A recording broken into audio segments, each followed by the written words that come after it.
Now we are going to talk about Napier's analogy. हमें एक triangle A B C given है, ये रहा वो त्रिभुज, ये रहा वर्टेक्स ए, ये वर्टेक्स बी और ये रहा साहब कॉर्नर सी। वर्टेक्स ए के अपोजिट साइड लेंथ को स्मॉल ए नाम दिया गया, वर्टेक्स बी के अपोजिट साइड लेंथ को स्मॉल बी नाम दिया गया।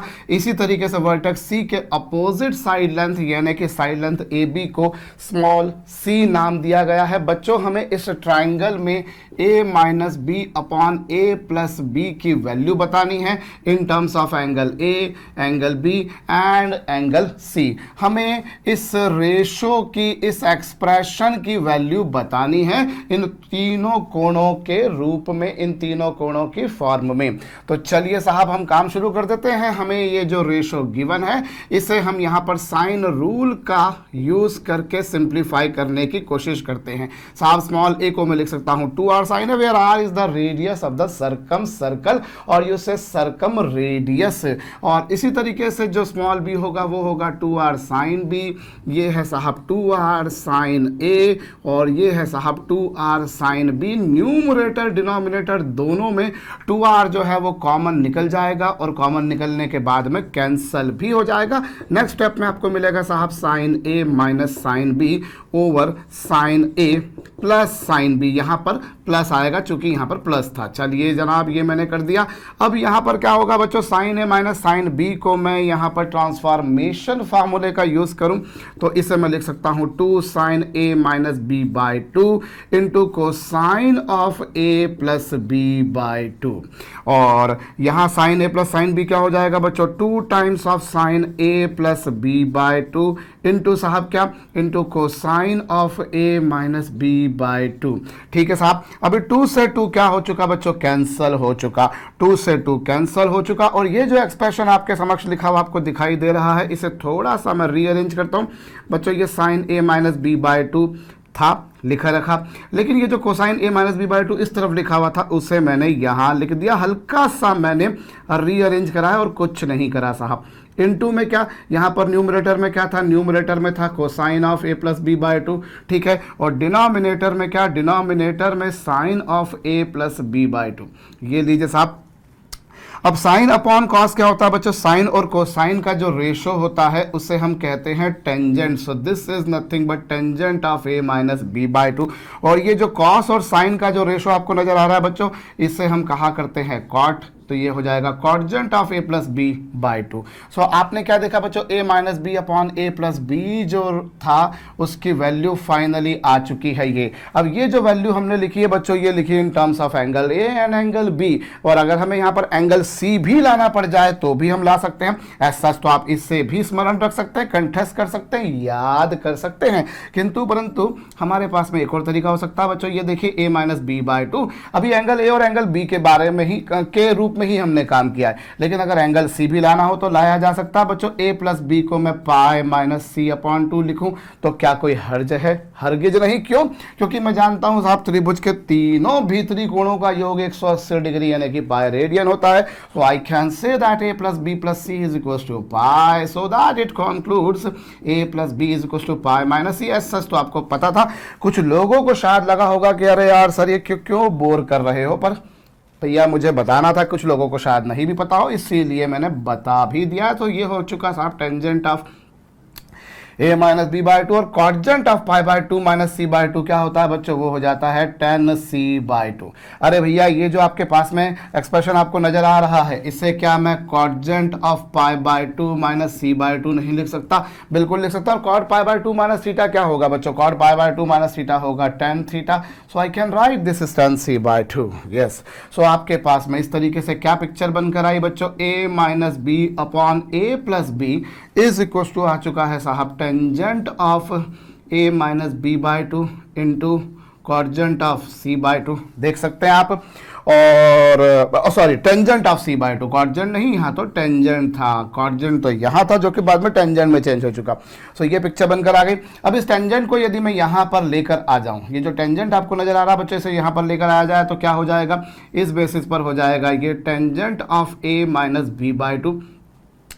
Tangent of a minus B by two is equal to क्या हो जाएगा a minus B upon a plus B, और ये जो टेंजेंट c बाई टू है बच्चों ये इसके डिनोमिनेटर में आ जाएगा, इसके हर में आ जाएगा, और इसके हर में आ चुका तो इससे क्या होगा, इससे आपके पास में भाई ये जो a minus B upon a plus b है ये ज्यों का त्यों रहेगा, लेकिन 1 upon tangent of c by two को क्या मैं cotangent of c by two नहीं लिख सकता? बिल्कुल लिख सकता हूं, देख सकते हैं आप, सब a minus B upon a plus B और 1 upon tangent of c by two क्या होगा बच्चों? Cotangent of c by two. तो चलिए जनाब आपके पास में ये पिक्चर भी बनकर आ गई। So I can say tangent of a minus B by two is equal to कुछ ऐसा भी लिखा जा सकता है। पहले जो कुछ भी बोर्ड पे लिखा हुआ है इसे अवश्य भावी रूप से नोट डाउन कर लीजिएगा, साहब मैं साइड में खड़ा हूं, कॉपी कर लीजिएगा। तो चलिए हमने क्या देखा, a minus B upon a plus b को मैं ऐसा लिख सकता हूं, देख सकते हैं आप, और मैं उसे tangent of a minus B by two को कुछ ऐसा भी लिख सकता हूं। तो जो मैंने यहां पर अभी डिराइव करा सबसे लास्ट में मैं उसे यहां लिखे देता हूं। ये क्या हुआ बच्चों, tangent of a minus B by two is equal to a minus B upon a plus B into क्या बच्चों, इंटू है cotangent of c by two. और ये जो एक्सप्रेशन आपके समक्ष लिखा हुआ आया है इसी को हम कहते हैं बच्चों नेपियर्स एनालॉजी। हिंदी में संभवतया इसे कहा जाता है नेपियर की अपरूपता प्रमेय। हो सकता है मैं गलत बोल रहा हूं, मुझे आइडिया थोड़ा थोड़ा लग रहा है कि शायद इसे अपरूपता प्रमेय कहा जाता है, पर अगर गलत बोल जाऊं तो भैया स्पेलिंग मिस्टेक के लिए मुझे माफ कर दीजिएगा। अभी ये जो एक्सप्रेशन है बच्चों इसी को कहा जाता है नेपियर्स एनालॉजी। और आपकी जानकारी के लिए मैं आपको बता दूं बच्चों, इसे नेपियर्स एनालॉजी के साथ साथ ही टेंजेंट रूल भी नाम दिया जाता है। This is also known as tangent rule. तो ये भी ध्यान रखिएगा, इसे स्पर्शज्या नियम भी नाम दे दिया जाए तो कोई घबराने, शर्माने, डरने, सहमने की बात नहीं है। Tangent of a minus B by two is equal to a minus B upon a plus B into ये। इसी तरीके से हम लोग प्रूव कर सकते हैं बड़ी सरलता से, बड़ी सहजता से, बड़ी सुलभता के साथ में। I can write this is b minus C upon b plus C into cotangent of a by two, and likewise I can prove what I can prove. I am going to write it over here. You can see this is nothing but tangent of c minus a by 2 is equals to c minus a upon c plus a into क्या बच्चों, cotangent of b by 2। Hope आपको ये समझ में आया है। ये लीजिए जनाब, सो ये आपके पास में आ चुका। भाई देखिए यहाँ एंगल a और एंगल b थे तो a और b में ही काम हुआ, गौर कर लीजिए। भाई यहाँ a माइनस बी था तो यहाँ भी a माइनस बी, जो एंगल थे वही साइड्स आई हैं, और उनको छोड़ के तीसरा वाला एंगल यहाँ पर आया। भाई याद करने के अपने कुछ तरीके होते हैं, कुछ नियम होते हैं, अगर उनको हम यूज़ कर लें तो काम आसान हो जाता है। क्योंकि इस चैप्टर में हम जब प्रॉपर्टीज ऑफ ट्रायंगल की बात करते हैं, जब हम सॉल्यूशन ऑफ ट्रायंगल की बात करते हैं तो बथेरे फार्मूले, बथेरी आइडेंटिटीज आपके सामने आने वाले। You will see multiple number of फार्मूले। सो प्रश्न कई लोगों के जहन में आया था, सर फार्मूले याद नहीं हो रहे, फार्मूले याद नहीं हो रहे, सच बात है, ये प्रैक्टिकली कई लोगों के साथ में समस्या आती है, लेकिन इसका समाधान ये है कि आप प्रैक्टिस कीजिए। जब आप प्रैक्टिस करेंगे तो ऑटोमेटिकली वो फार्मूले आपको याद हो जाएंगे। और याद करने का कुछ तरीका भी होता है जो मैं यहाँ पर आपको बता रहा हूँ, जैसा कि एंगल ए था, एंगल बी था तो वही साइड्स आई, और उनको छोड़ के तीसरा वाला एंगल यहाँ पर आया। जो एंगल बी और एंगल सी थे तो देखिए बी और सी आया, उनको छोड़ के तीसरा यानी कि एंगल ए आया। सी और ए के बारे में बात थी तो यहाँ पर सी आया, ए आया, सी आया, ए आया, और उनको छोड़ के तीसरा एंगल यहाँ पर आया। मैं लगे हाथों आपको एक और बात बता दूं बच्चों, यहाँ पर tangent a minus B by two था। फर्ज कीजिए अगर कभी किसी प्रॉब्लम में आपको जरूरत पड़ जाए टेंजेंट b माइनस ए की, तो वो क्या होगा, जब a माइनस बी था तो यहाँ a minus B upon a plus b था, लेकिन जब b माइनस ए हो तो फिर यहाँ पर b माइनस ए और अपॉन में b प्लस ए हो जाएगा, और इनटू में हो जाएगा बच्चों cotangent of c by to.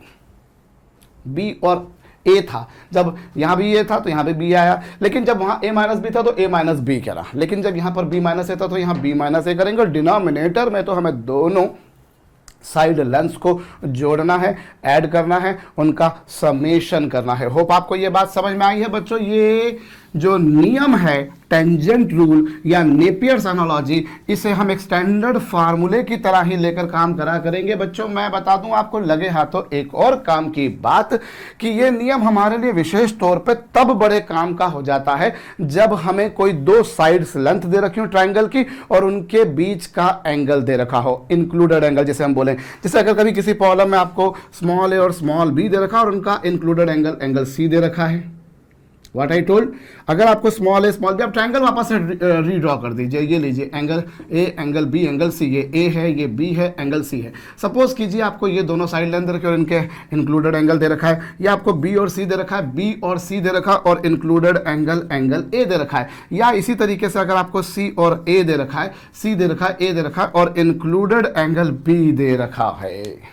जब आपको दो साइड्स लेंथ दे रखी हो और उनका इंक्लूडेड एंगल दे रखा हो तो आपको नेपियर्स एनालॉजी का उपयोग बहुत काम का हो जाएगा आपके लिए।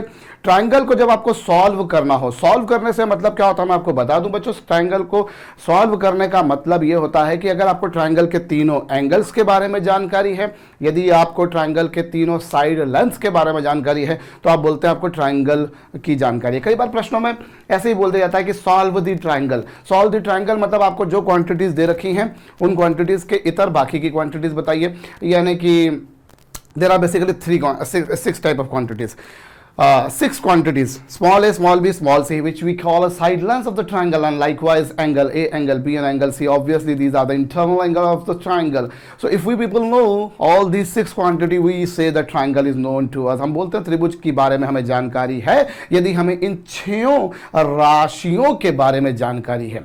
So आप ये वाली एनालॉजी, ये वाला थ्योरम, ये वाला रूल, ये वाला नियम खास तौर पे तब लगाते हैं जब आपको दो भुजाओं और उन के भीतर के कोण के बारे में जानकारी दे रखी हो। होप आपको मेरी बात समझ में आ रही है। आप पहले तो ये जरूर नोट डाउन कर लीजिएगा बच्चों, जैसे मैंने ये प्रूव किया वैसे आप प्रूव करने का प्रयास कर सकते हैं, इससे भी प्रूव करें, ये आपकी ड्यूटी, आपकी रिस्पॉन्सिबिलिटी है। मैं अगली तो मतलब क्या, पहली प्रॉब्लम पर ही आऊंगा और पहली प्रॉब्लम ही देखिए माशाल्लाह आपको वही बात कर रही है जो मैंने आपसे यहां पर कहा कि आपको बी और सी दे रखा और उनका इंक्लूडेड एंगल दे रखा और आपसे बोला है साहब त्रिभुज को हल कीजिए, अर्थात बाकी की क्वांटिटीज यानी कि स्मॉल ए, आपको एंगल बी, एंगल सी के बारे में बात करनी है। तो चलिए जनाब शुरू हो जाते हैं। पहला प्रश्न क्या दे रखा है, b की वैल्यू दे रखी है 2, c की वैल्यू दे रखी है √3 + 1 और एंगल a दे रखा है 60 डिग्री π/3 रेडियन। तो मैं लगाता हूं यहां पर ये वाला फार्मूला, यानी कि सेकंड वाला formula, tangent of b - c/2 is equal to b है स्मॉल b, ये चलिए मैं फार्मूला भी लिख देता हूं एक बार फिर से, b - c upon b + c into cotangent of a/2, यही फार्मूला होगा, बिल्कुल होगा जनाब। अब ये जो है LHS तो अभी मैंने कोई छेड़खानी नहीं करी, वैसी की वैसे लिख दी। और जहाँ तक B का सवाल है तो वो है ये, और C का सवाल है तो वो ये है ये, B + c into cotangent of a/2 और a की वैल्यू 60 डिग्री है तो लाजमी है बच्चों a/2 की वैल्यू 30 डिग्री हो जाएगी। LHS में कोई छेड़खानी नहीं साहब, ये आ जाएगा 1 - √3, क्या आएगा, यस आएगा भाई। b की वैल्यू ये है, यहाँ पर इसकी वैल्यू ये है और फिर यहाँ पर कितना होगा, ये हो जाएगा 3 + √3 और साथ में क्या होगा, cot 30 डिग्री की वैल्यू कितनी होती है बच्चों, √3। बहुत अच्छी बात है साहब, मैंने ये इसको और आगे सिंप्लीफाई करता हूँ तो LHS तो जो चल रही थी वो चल रही थी और यहाँ पर मैंने न्यूमरेटर में 1 - √3 लिखे रखा और इस 3 + √3 में से यदि √3 कॉमन निकाल दिया जाए तो बच्चों ये √3 + 1 बचेगा और इनटू में न्यूमरेटर में √3 चल रहा है। भाई कॉटजेंट ऑफ 30 डिग्री की वैल्यू भूलिएगा नहीं, √3 होती है। इन दोनों में से मैंने √3 कॉमन निकाल दिया, यहाँ से कॉमन निकालूंगा तो √3 बचेगा, यहाँ पर 1 बचेगा, √3 से √3 कैंसिल हो जाने वाला है, √3 से √3 कैंसिल हो जाने वाला है। आपके पास में आपको क्या मिल गया, 1 - √3 अपॉन √3 + 1। एक काम क्यों ना कर ले बच्चों, हम जो डिनोमिनेटर है इसका रेशनलाइजेशन कर देते हैं, इसका परिमेयकरण कर देते हैं। उसका परिमेयकरण करने के लिए मुझे और कुछ नहीं, √3 - 1 का न्यूमरेटर में डिनोमिनेटर में मल्टीप्लिकेशन करना पड़ेगा और जब मल्टीप्लिकेशन करूंगा तो न्यूमरेटर में बन जाएगा वो √3 - 1 का होल स्क्वायर, क्योंकि ये 1 - √3 वो √3 - 1 है, दोनों में से माइनस, इसमें से माइनस साइन कॉमन निकाल दीजिए, इसमें से माइनस साइन कॉमन निकालेंगे तो वो ये आएगा और a + b × a - b और कुछ नहीं साहब होता है a² - b²। ये लीजिए, ये माइनस साइन अपनी जगह पर है, इसका a - b का होल स्क्वायर करेंगे तो a + b - 2ab ये आएगा और डिनोमिनेटर में होगा साहब 2 माइनस साइन कॉमन निकाले रखा तो ये आ चुका 2 - √3, ये कुछ आएगा। और 2 - √3 इसकी वैल्यू कब होती है बच्चों, ये जो है माइनस साइन सहित, मतलब पक्की बात है कि सेकंड क्वाड्रेंट में बात आ रही है, सेकेंड क्वाड्रेंट में बात आ रही, क्योंकि फर्स्ट क्वाड्रेंट में तो नेगेटिव होता नहीं है कोई भी ट्रायग्नोमेट्रिक रेशो। लाजमी है बच्चों, ये कुछ ऐसा हमारे पास में हो रहा है। और 2 माइनस रूट 3 वैल्यू इसकी कब होती है वो हमें ध्यान करना पड़ेगा साहब। जरा हम याद करें 15 डिग्री पर वैल्यू क्या होती है, quadrant of 15 degree, tangent of 15 degree, tangent of 15 degree की वैल्यू होती है 2 माइनस रूट 3 होती है। याद कीजिए जरा, टेंजेंट ऑफ 15 डिग्री की वैल्यू होती है कितनी, 2 माइनस रूट 3। परफेक्ट, अभी ये ऐसी है तो निश्चित रूप से मैं इसको ऐसा बोल सकता हूं कि ये जो हमारे पास में है ये है tangent of b minus c by 2 और इज इक्वल टू क्या आ जाएगा बच्चों, टेंजेंट ऑफ माइनस 15 डिग्री। क्या मैंने सही किया है? बिल्कुल, क्योंकि वो नेगेटिव है। तो भाई टेंजेंट ऑफ 15 डिग्री की वैल्यू 2 माइनस रूट 3 होती है, अगर मैं सही रिकॉल कर रहा हूँ। अगर मैं गलत रिकॉल कर रहा हूँ तो उसको रेक्टिफाई आप कर लीजिएगा साहब। ये हमारे पास में आएगा, ये टेंजेंट ऑफ माइनस 15 डिग्री पर होगी क्योंकि ये वैल्यू नेगेटिव आ रही है। और इस बेसिस पर क्या होगा बच्चों, जो करना है वो मैं यहाँ कर देता हूँ। मैं इसे मिटा रहा हूँ, मैं फिर से बोल रहा हूँ बच्चों, ये रूल हम तब यूज़ करा करेंगे जब हमें दो साइड्स और तीसरा एंगल दे रखा, उनके बीच वाला एंगल। चलिए, तो इस तरह से b माइनस सी बाय 2 को हम लिख सकते हैं माइनस 15 डिग्री। कंपेरिजन करने पर तो b बराबर आ जाएगा c माइनस 30 डिग्री। होप ये भी आपको समझ में आया भैया। b बराबर कितना, 2 का मल्टीप्लाई कर देंगे तो ये पिक्चर बनेगी। तो b इज इक्वल टू आ गया साहब c minus 30 degree. Now we know that the sum of internal angles of triangle is equal to 180 degree. a मुझे मालूम है मालूम है 60 डिग्री। b के बारे में अगर मैं बात करूँ तो इन terms of c it is nothing but c minus 30 degree, और ये तो c है ही सही, इज इक्वल टू 180 डिग्री। 60 में से 30 जाएंगे तो 30 बचेंगे, वहाँ जाकर वो 2c इज इक्वल टू आ जाएगा 150 degree. Solving this will give you c equal to 75 degree. Putting this value over here I will get b is equal to nothing but 45 degree. So this is the triangle angles. बस त्रिभुज के तीनों कोणों के बारे में जानकारी मिल गई। एंगल a आपके पास में ऑलरेडी था, एंगल b 45 डिग्री है और एंगल c 45 डिग्री है। इन तीनों का सम कीजिए, 75 प्लस 45 120 प्लस 60 180 आना ही है। हमने वही यूज करके तो किया है भैया, just to check the calculation only कि we have made the correct calculation और नॉट। एनीवेज, सो आपके पास में तीनों एंगल्स आ चुके हैं। अब आपको क्या ज्ञात करने का बोला गया? आपको बोला गया जनाब आप बताइए ट्रायंगल के सॉल्व द ट्रायंगल, मतलब आपको तीसरी साइड भी बतानी है। तो तीसरी साइड बताना तो कोई बहुत बड़ा काम नहीं रह गया। अब वो कैसे बताएंगे, उसके लिए हम रूल यूज करते हैं जो सबसे पहले हमने देखा साहब, जिसको बड़े बुजुर्गों ने नाम दिया था साइन रूल। ज्या नियम कहता है कि a अपॉन साइन a का मान b अपॉन साइन b के मान के तुल्य होता है। अब आपको a बताना है जबकि ये एंगल आपके पास में है, how much it is 60 degree. b के बारे में बात करूं तो b साइड लाइन तो ऑलरेडी दे रखी है और एंगल b मैं निकाल चुका हूं, वो है साहब 45 डिग्री और इसकी वैल्यू 1/√2 होती है। Solving this will give you √2 × 2।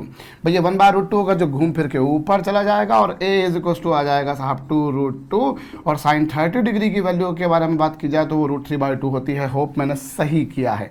2 से 2 cancel, solving this will give you √6. So in this way we people know all the 6 elements of the triangle, that is side length ABC and angles ABC. Note down कर लीजिएगा। चलिए साहब, मैं आगे बढ़ रहा हूं, इसे मैं मिटा देता हूं बच्चों। दूसरा जो प्रश्न आपको दे रखा है उसमें आपसे कहा है साइड A लेंथ दे रखी है, साइड B लेंथ दे रखी है, A minus B angles B दे रखे और एंगल C आपसे पूछा है।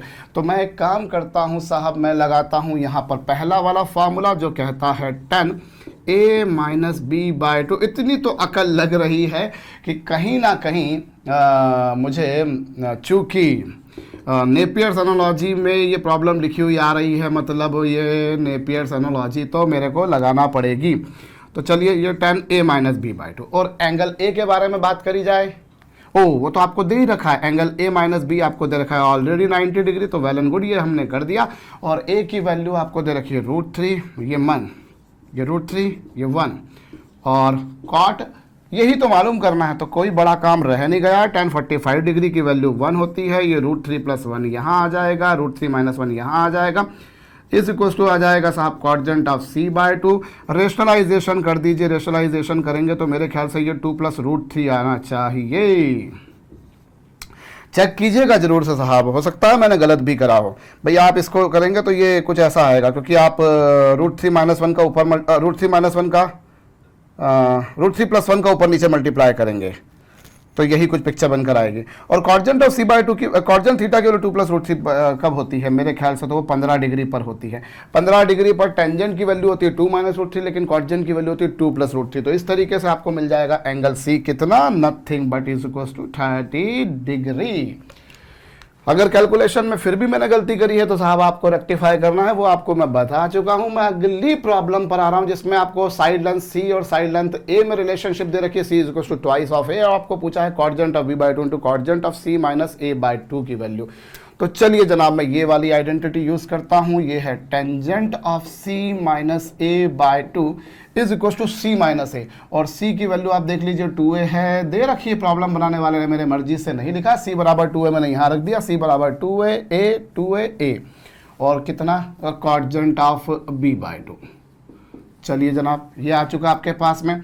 अब एक काम कीजिए, इसको यहाँ लेकर आ जाइए। जब इसको यहाँ लेकर आएंगे तो ये क्या होगा, पहली बात तो ये है कि न्यूमरेटर डिनोमिनेटर में से एक कॉमन निकाल के कैंसिल हो गया, और इस तरह से यहाँ आएगा 1, और ये हो जाएगा 1/2 इंटू कॉर्जेंट ऑफ B/2, और ये टेंजेंट जब इसके डिनोमिनेटर में आएगा, यहाँ आएगा तो डिनोमिनेटर में आ जाएगा, तो ये हो जाएगा। मैंने हालांकि एक स्टेप में अगर कम कर भी सकता था, बट मैंने फिर भी लिख दी, 3 को इधर लेकर आ गए, तो ये आपके पास में हो गया cotangent of B/2 into cotangent of C minus A/2। Hope calculations made by me are correct.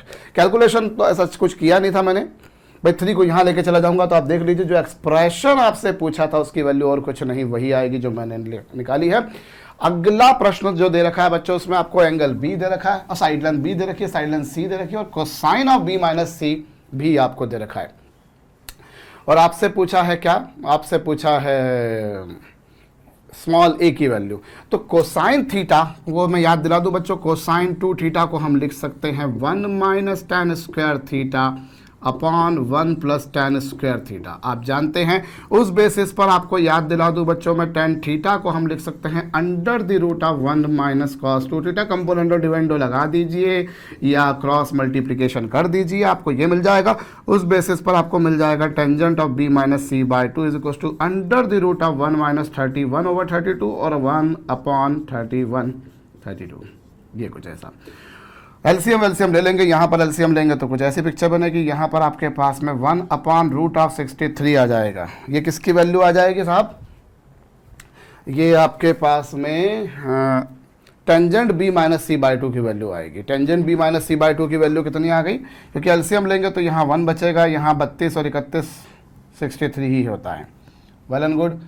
अब स्मॉल a निकालना है, तो स्मॉल a कैसे निकलेगा, चलिए ये आपके पास में आ चुका है।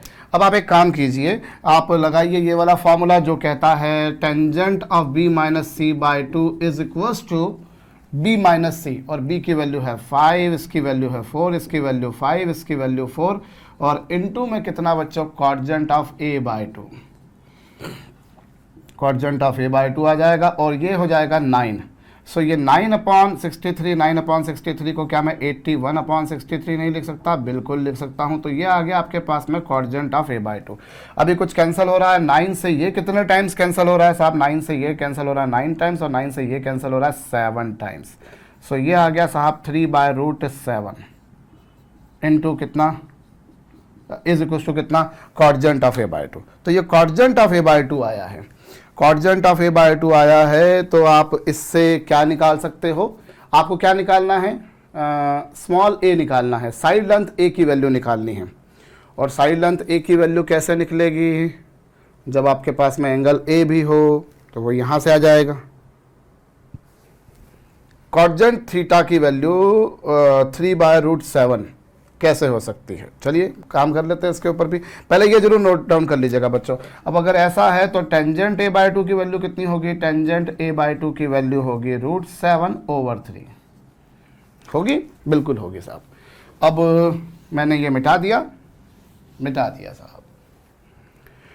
अब साइन A निकालिए, तो साइन A क्या होगा, साइन A होगा साहब 2tan A/2 upon 1 + tan square A/2, ये 2 और 10a/2 को मैं √7/3 लिख सकता हूँ, इसे 1 + 7/9 लिख सकता हूँ, और ये कितना होगा 2√7/3, और ये 16/9 ये आपके पास आया। और 2 से ये कितनी बार गया, 8 बार गया, ये कितनी बार गया, 3 बार गया, तो ये कितना आ गया 3√7/8। ये किसकी वैल्यू आ गई, इसकी वैल्यू आ गई। रादर एक काम करें, हमने यहाँ पर साइन ए की वैल्यू निकाली, हम साइन ए की वैल्यू निकालने की बजाय हम कॉस ए की वैल्यू निकालते हैं। देखिए प्रॉब्लम जब हम सॉल्व कर रहे होते हैं, मैंने मिटा दिया है बच्चों, पिछली वाली प्रॉब्लम मिटाई हालांकि। चलिए हम जब प्रॉब्लम सॉल्व कर रहे होते तो मैं प्रॉब्लम सॉल्व करने के बाद हमें समझ में आता है कि हमें कैसे काम करना है। जब हम एग्जाम में प्रॉब्लम सॉल्व कर रहे होते हैं, हमें नहीं मालूम होता कई बार कि हम सही जा रहे हैं गलत जा रहे हैं। अगर हम आखिरी रिजल्ट तक आ गए तो मालूम पड़ जाता है, वरना फिर हम पीछे आते हैं। भाई कई बार 4 कदम आगे दौड़ने के लिए 1 कदम पीछे भागना पड़ता है ना। आपको अगर फास्ट बॉलिंग करनी है तो दौड़ के पीछे जाना पड़ता है, उसके बाद में वापस आ पाते हैं, याद कीजिए। और क्रिकेट की जब बात आती है तो हम में से कई लोगों की तो बिल्कुल रोम रोम खिल उठते हैं, बिल्कुल क्या अरे वाह यार मज़ा आ गया। एनीवेज मैंने साइन ए निकाला, पर साइन ए से मेरा काम होना नहीं था, मेरे को कॉस ए निकालना चाहिए था। मैं यहाँ से साइन ए का रूल का यूज़ करके भी मैं sine square theta plus cos का थीटा = 1 का यूज़ करके भी मैं कॉस थीटा निकाल सकता हूँ। अदरवाइज मैं यहाँ पर फिर से वही बात करूँ, मैं अगर कॉस ए को लिखूँ 1 - tan स्क्वायर थीटा, ये कुछ ऐसा लिख सकता हूँ भाई, सेमी एंगल्स की फॉर्म में कुछ ऐसा लिखा जा सकता है, यू नो दैट। सो यहाँ हम अगर कॉस ए के बारे में बात करें तो कॉस इसकी वैल्यू √7/3 थी, तो ये सॉल्व करने पर कितना आएगा 7/9, सॉरी 7/9, वेल एंड गुड। और ये 1 + 7/9 आएगा, और ये हो जाएगा 2/16, और 2/16 को मैं 1/8 लिखूँ तो आप में से किसी को बुरा नहीं लगना चाहिए। हम यहाँ पर भी कर सकते थे, स्क्वायर करते तो 9 × 7/64, और फिर 9 × 7 = 63, 64 में से एक गया तो वही पिक्चर बनकर आती है। मेरे कहने का मतलब समझ में आया होगा। यहाँ पर साइन ए था तो कॉस ए क्या होगा, √1 - sin square. So solving this will give you cos A = कितना 1/8। कॉस ए आपके पास में आ चुका है, आपको एंगल ए निकालना है। तो अब आप एक काम कीजिए, जब पिछली प्रॉब्लम में साइन रूल का यूज हो चुका था तो कहीं ना कहीं कोसाइन रूल बड़बड़ा रहा था कि साहब मुझे भी उपयोग करो ना, मेरे को किस लिए बनाया गया है। तो कोज्जा नियम का उपयोग करता हूँ और कहता है वो कि cos A = b² + c² - a²/2/bc। Cos A की वैल्यू आप निकाल चुके हो, साइड लेंथ बी की वैल्यू आपको दे रखी है, स्क्वायर करने पर ये आएगा, इसमें ये आएगा -a²/2 × 5 × 4, 2 × 5 = 40, 10 सॉरी 2 4 8 कैंसल हो जाएगा। और ये 5 = 25 और 16 41 होते हैं, 41 -a²। Solving this will give you a = 6। Hope मैंने कोई गलती कहीं पर भी नहीं की है, नोट डाउन कर लीजिएगा। चलिए साहब, सो इस तरीके से हमने स्मॉल ए की वैल्यू निकाली। और मैं कतई नहीं कह रहा कि प्रॉब्लम को जिस तरह से मैंने सॉल्व किया है, प्रॉब्लम को सॉल्व करने का यही एकमात्र तरीका। There are multiple ways of solving a problem. Trigonometry की प्रॉब्लम हो और वो केवल एक ही तरीके से हल की जा सके संभव नहीं है, उसे कई कई कई तरीकों से हल किया जा सकता है। हो सकता है ले दे के वो घूम फिर के वो तरीका सारा एक ही कहलाए, but ultimately because we are able to express one trigonometric ratio in form of other 5 trigonometric ratios. हम हर त्रिभुज जो त्रिकोणमितीय अनुपात होता है उसे शेष 5 त्रिकोणमितीय अनुपातों के रूप में व्यक्त कर सकते हैं। इसलिए हम लोग प्रॉब्लम को सॉल्व करने के भी कई तरीके ईजाद कर सकते हैं। तो आपके दिमाग में हो सकता है कोई और तरीका भी आ रहा हो। अगर आप कॉन्सेप्चुअली करेक्ट है तो मजाल नहीं है कि आपको कोई गलत कह सके। मैं अगली प्रॉब्लम पर आ रहा हूँ। इसमें एक्स दे रखा है, वाई दे रखा है, जेड दे रखा है और आपको इसकी वैल्यू प्रूव करनी है साहब, ये कुछ होगी।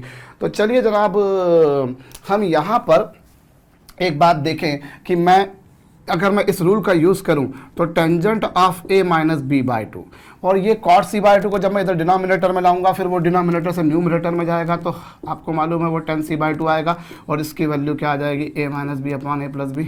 भाई टेंजेंट a माइनस b/2 और ये cot को आप इसके बटे में लेकर आ जाएंगे तो 1/cot होगा जो न्यूमरेटर में जाकर कुछ ऐसा हो जाएगा। तो इस तरीके से आपके पास में क्या आ जाएगा tan a minus b/2 upon 2 × tan c/2 की वैल्यू आएगी ये। और गौर कीजिए प्रॉब्लम बनाने वाले ने आपको ये दे रखा है, देखिए ये दे रखा है आपको, देखिए यही दे रखा है। इसको क्या लिखा है उसने z। मतलब मैं यूं कह सकता हूं कि ये जो है वो है z। ठीक इसी तरीके से आप इसको देखें, यदि tangent of b minus C by two और इस cotangent of a by two को जब यहाँ लाएंगे तो वो डिनोमिनेटर में होगा, जो न्यूमरेटर में जाकर हो जाएगा tan a by two, tan a by two हो जाएगा। और इसकी वैल्यू किसके बराबर आएगी, this is b minus C upon B plus C. और आप ध्यान दीजिए तो ये जो एक्सप्रेशन आपको नजर आ रहा है ये है x, ये है x। देखिए ये जो एक्सप्रेशन आपको दे रखा है वो उसको प्रॉब्लम बनाने वाले ने x नाम दिया हुआ है। ठीक इसी तरीके से tangent of c minus A by two यानी कि तीसरा वाला, और ये कॉटजेंट ऑफ b बाई टू यहाँ आएगा डिनोमिनेटर में, जो कि न्यूमरेटर में जाकर हो जाएगा tan b by two is equal to कितना c माइनस ए अपॉन सी प्लस ए। और आप गौर कीजिए तो ये जो एक्सप्रेशन है बच्चों ये और कुछ नहीं आपको दे रखा है y दे रखा है, और आपको प्रूव करना है कुछ ऐसा। तो चलिए जनाब, जो x है, जो y है, जो z है, वो उनकी वैल्यूज हमने इनकी टर्म्स में निकाली और इनकी small small B small C की टर्म्स में निकाली, और जो प्रूव करना था उसकी LHS ले ली। तो उसकी LHS ले लेता हूं। अब x क्या है बच्चों, b minus C upon B plus C है, और फिर y क्या है बच्चों, c माइनस ए अपॉन सी प्लस ए, और फिर है z जो कि है a minus B upon A plus B, और plus X Y Z. X की वैल्यू है b minus C upon B plus C, Y की वैल्यू है c माइनस ए अपॉन सी प्लस ए, और z की वैल्यू आपको दे रखी है a minus B upon A plus b. आपको ये मिल गई LHS मिल गई आपको। ये बड़ा काम नहीं है बच्चों, b माइनस सी यहाँ पर है, c प्लस ए यहाँ पर है, a प्लस बी यहाँ पर है। LCM लेने का है आपको केवल, c माइनस ए प्लस बी प्लस सी, ये आपके पास आया। और इसी तरीके से a माइनस बी, और इनटू में क्या आ जाएगा बच्चों, इनटू में आ जाएगा b प्लस सी इंटू सी प्लस ए, और फिर यहाँ पर क्या है b माइनस सी माइनस ए माइनस बी। ये एलसीएम लेंगे तो b plus C into C plus A into A plus B होगा। जो इसके डिनोमिनेटर में उन दोनों का मल्टीप्लाई यहाँ हो जाएगा, जो ये दोनों थे उनका मल्टीप्लाई यहाँ हो जाएगा। आप चेक कर लीजिए, हो जाएगा। और जो यहाँ पर है उसको छोड़ के बाकी दोनों का मल्टीप्लाई यहाँ पर हो जाएगा, ये लीजिए। और यहाँ पर ये, और तीनों का फिर डिनोमिनेटर अभी तीनों के डिनोमिनेटर, ये पूरे एक्सप्रेशन के डिनोमिनेटर में इनका एलसीएम आएगा, यानी कि इसके डिनोमिनेटर में ये लिखा हुआ है, जो मैंने लिखा नहीं, जिसको मैं लिखने से बच रहा था पर मैं लिख देता हूँ, a plus B plus C plus A. ये लीजिए साहब, ये आपके पास आ चुका। अब आपको क्या करना है, आपको प्रूव करना है इस एक्सप्रेशन की वैल्यू जीरो है। जाहिर सी बात है, बड़ी लाजमी किस्म की बात है बच्चों कि अगर इस एक्सप्रेशन का न्यूमरेटर जीरो हो गया तो ratio will definitely come out as zero. तो आप वो कर सकते हैं, कोई बड़ा काम आपके लिए नहीं है।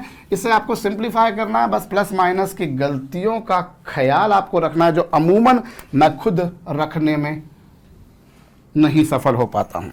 ये देखिए, ये b माइनस सी, ये b माइनस सी है। अब इन दोनों का मल्टीप्लाई होगा तो c का a में मल्टीप्लाई होगा तो ये ca होगा, फिर c का b में मल्टीप्लाई करेंगे तो वो cb होगा, फिर आपने a का मल्टीप्लाई a में करा तो वो a स्क्वायर होगा, और a का b में मल्टीप्लाई करा तो वो ab होगा।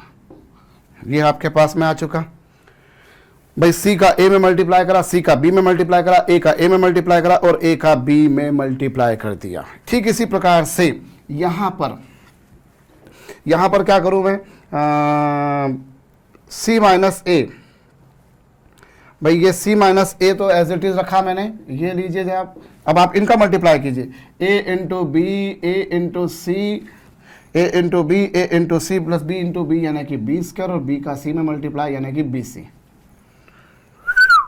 बहुत अच्छी बात है। और फिर क्या होगा, फिर आपके पास में यहाँ पर a माइनस बी का मल्टीप्लाई करेंगे तो ये क्या होगा, b into C plus B into A plus C into C plus C into A. ये लीजिए है। और डिनोमिनेटर में, अभी डिनोमिनेटर का काम तो बाद में होगा भैया, अभी तो और भी कुछ बचा हुआ है। क्या बचा हुआ है, अभी इनका मल्टीप्लाई भी करना है। तो ये लीजिए b माइनस सी, और फिर वो क्या, इन दोनों का मल्टीप्लाई करेंगे तो c इंटू ए माइनस सी इंटू बी, सी इंटू बी माइनस ए इंटू ए, और फिर प्लस ए इंटू बी। होप अभी सही किया है मैंने, होप सही किया। मैं एक बार चेक कर लेता हूं। c into A C A, C into B C B, A into A square, A into B A B, perfect. c minus A, फिर a into B A into C, B into B और B into C, correct. फिर A minus B, B into C, B into A, C into C और फिर C into A, yes perfect. अब उसके बाद में क्या, फिर यहाँ b माइनस सी और फिर क्या होगा c इंटू ए माइनस सी इंटू बी माइनस ए इंटू ए और प्लस हो जाएगा ये। और अपॉन में वो जो लिखा हुआ है मैं उसको नहीं लिख रहा हूँ क्योंकि उसको लिखने में मेरा काम का समय बर्बाद करूंगा मैं। अपॉन में वो लिखा हुआ उसको मत छेड़िए, बिल्कुल भी नहीं छेड़ा हमने। अब इसके बाद में आपको इसको सिंप्लीफाई करना है भैया। वैसे मैं नहीं भी करूँ तो आप कर सकते हो, मेरे ख्याल से कर सकते हो भाई। आराम से बैठ जाओ, सुकून से बैठ जाओ और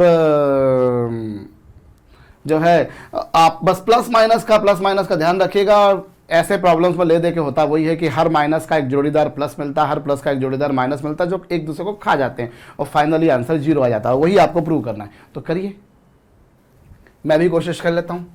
देखिए यहाँ पर अब आपने ये जो लिखा, अब आप इसका अंदर मल्टीप्लाई कीजिए। तो इसका मल्टीप्लाई करेंगे तो b का जब इसमें मल्टीप्लाई करेंगे, कहाँ पर b का इन सब में मल्टीप्लाई करा तो बी सी है plus c square C B square plus a square b plus a B square. Hope मैंने जो किया है b का c में सी ए बी ये आया, b का ए स्क्वायर b का ए बी स्क्वायर, बहुत अच्छा। और फिर c का मल्टीप्लाई करा तो c स्क्वायर ए, फिर c का मल्टीप्लाई करा तो c square b minus A square c minus A B C. ये लीजिए, ये आ चुका आपके पास में, परफेक्ट। अब c का ए बी में मल्टीप्लाई करा ए बी सी, c का ए में सी में मल्टीप्लाई करा A C square, B square C plus B C square. ये रहा, ये लीजिए साहब, प्रॉब्लम ही मिटा दी मैंने। जगह चाहिए ना मेरे को भैया, सीधी सीधी बात है ना भाई। पहले b का इन चारों में मल्टीप्लाई करा, फिर c का इन चारों में मल्टीप्लाई करा, कर दिया। फिर उसके बाद में अब यहाँ पर c का इन चारों में मल्टीप्लाई करा, A B C A C square B square C और फिर बी सी स्क्वायर। फिर a का मल्टीप्लाई कीजिए तो ए स्क्वायर बी, फिर a का मल्टीप्लाई माइनस ए स्क्वायर सी, फिर a का मल्टीप्लाई तो माइनस ए बी स्क्वायर, फिर a का मल्टीप्लाई तो माइनस ए बी सी। ये आपके पास में पिक्चर बनकर आ गई। फिर आप ऐसे ही किसका मल्टीप्लाई करेंगे, तीसरे वाले का। तो तीसरे वाले को जब मल्टीप्लाई करेंगे तो a का मल्टीप्लाई करेंगे तो क्या होगा, a का मल्टीप्लाई होगा ए बी सी, फिर a का मल्टीप्लाई होगा बी ए स्क्वायर, फिर a का मल्टीप्लाई होगा तो ए सी स्क्वायर, फिर a का मल्टीप्लाई होगा तो सी ए स्क्वायर। अभी a का मल्टीप्लाई करा, अब b का मल्टीप्लाई करूंगा तो सब नेगेटिव हो जाएंगे, सब नेगेटिव होंगे तो क्या होगा बी स्क्वायर सी, फिर b का मल्टीप्लाई होगा तो बी स्क्वायर ए, फिर b का मल्टीप्लाई होगा तो minus B C square minus B C A. सारे नेगेटिव हो गए, B square C B square A B C square minus B C A, perfect. अभी ऊपर मल्टीप्लाई करना बाकी है। अब आप देखिए b का मल्टीप्लाई हुआ तो ये हो गया बी सी ए, फिर ये हो गया सी बी स्क्वायर, फिर ये हो गया ए स्क्वायर बी और ये हो गया ए बी स्क्वायर। b का मल्टीप्लाई हुआ b C A c B square a square b A B square. और फिर c का मल्टीप्लाई होगा तो this is c square a, फिर c का मल्टीप्लाई होगा तो सी स्क्वायर बी, फिर c का मल्टीप्लाई होगा तो माइनस ए स्क्वायर सी और फिर c का मल्टीप्लाई होगा तो ए बी सी। ये लीजिए, ये पिक्चर बनकर आ गई, परफेक्ट। अब आप क्या करेंगे बच्चों, अब यहाँ पर कुछ कैंसिल होने लायक दिख रहा है आपको, बिल्कुल हो रहा है भैया। Plus a B c minus A B c से कैंसिल है। इसी तरीके से प्लस ए बी सी को माइनस ए बी सी ने कैंसिल कर दिया, यहाँ पर भी प्लस ए बी सी को माइनस ए बी सी ने कैंसिल कर दिया, और इसी तरीके से बच्चों यहाँ पर प्लस ए बी सी को माइनस ए बी सी ने कैंसिल कर दिया। ऐसा होना है क्योंकि हर जोड़ीदार आपको मिलेगा, पक्का है। और यहाँ पर भी देखिए तो प्लस ए बी सी को माइनस ए बी सी ने कैंसिल कर दिया, हो गया। अब आप और भी चेक करते जाइए, ऐसे कैंसिल होते जाएंगे भाई। ये माइनस सी स्क्वायर ए है और ये प्लस ए सी स्क्वायर है। आप देखिए ये माइनस का ए सी स्क्वायर, ये प्लस का, ये दोनों आपस में कैंसिल हो गए। ऐसा होना है, पक्का है। और ये प्लस ए बी स्क्वायर को ये प्लस ए बी स्क्वायर को माइनस ए बी स्क्वायर ने कैंसिल कर दिया। फिर माइनस बी सी स्क्वायर को प्लस बी सी स्क्वायर ने कैंसिल कर दिया।